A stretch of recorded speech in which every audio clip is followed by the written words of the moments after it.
to think about, I don't remember, I can't remember dates and things, but to begin with, there was a public meeting advertised, and it was the building that was a council office at the time. It had been deemed surplus to requirements, so the council then advertised that was what was to happen, and because obviously the right to buy and the asset transfer, what's the word, law that has been changed was just starting to happen, so they had to advertise it. So that's what they did. They advertised this public meeting, and it was a bit, more or less was, what do you want to happen to this building? Will somebody come and buy it, and that kind of knock it down and use it or lose it type. So there was a public meeting held, and it was in one of the hotels on the high street, and there was loads of people went. Really, people were really interested in it, and at that time it was a group of guys had been in touch with a company from Glasgow, a 3D printing company, and they had got European funding to bring what's the word? There was a public meeting held, and there was a great turnout, which, as you can imagine, is not always, but people were very interested in the town about keeping that building because of the fact that it's, so visible to everybody. Everybody knows it, probably for various reasons, because it's been so many different things over the years, and also there's not that many old original buildings left in the town. So I went along, to really as part of Jackie and myself to represent, because I wasn't working, and there was, as you can imagine, there's lots of questions people had. What would happen if it didn't get used? Who was going to buy it? There was a housing company that were quite interested, and as I was saying about the 3D company that were looking for a satellite office, there was European funding for it. Now this was around about the September, but I can imagine European funding was 2 months. I think it was the January they had to use it within that. So that's really where the basis of it started, was it was going to be office space and a workshop type for this company. But it just wasn't possible. But we didn't obviously realise it to start with, so what we did was we formed a committee was formed, and there was about 12 people on the committee, and the people that originally came up with the idea didn't want to take it forward. They had this idea, they set up, so they wanted a committee to take it on. So that's when it was formed properly. But because we had such a sort of strict timetable, if you like, because of the fact that we only had this few months, we envisaged we would be in by 20th Christmas, 2013 kind of thing. Oh yeah. And so we put together very quickly a sort of rough business plan to give to the council. We did lots of on-street surveying.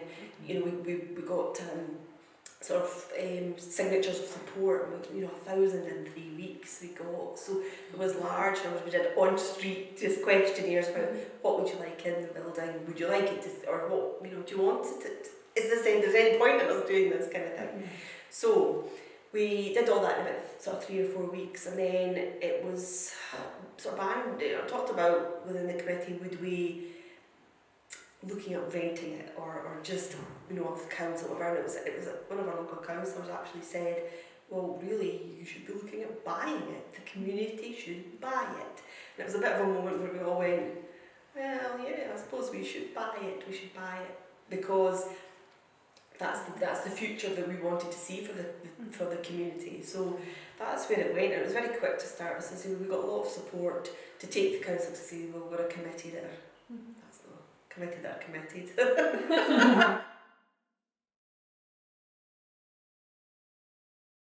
Originally, it was actually quite easy because the way they did it was in that public meeting, they gave a bit of paper out and said, write your name on it if you're interested. And there was quickly, about 12 of us got together, and there was a wide range from accountants to teachers to a van driver, a really wide range. Kind of what's happened over the last 3 years is we have, in a sense, we're down to 8 members, and I think in a sense it probably works better.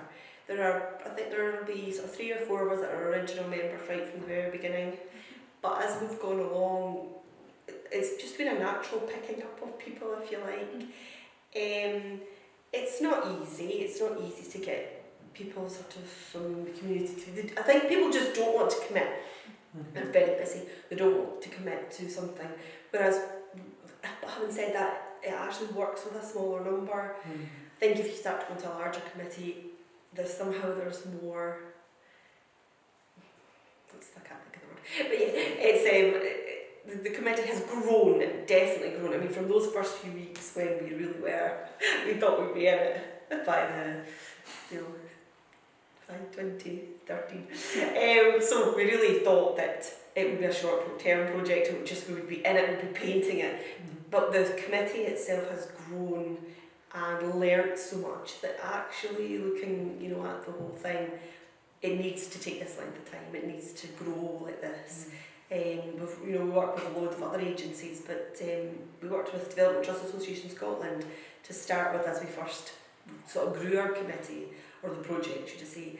And at a point in the middle where we've had to do a lot of our own work to build our own group and find out what people want, we've gone back there now, and we had a meeting just the other day, and because we're now into our asset transfer phase, we kind of need them again. It was really, really interesting to meet some people from the very beginning to see, actually, sometimes you need to look back and think, really how far we've come.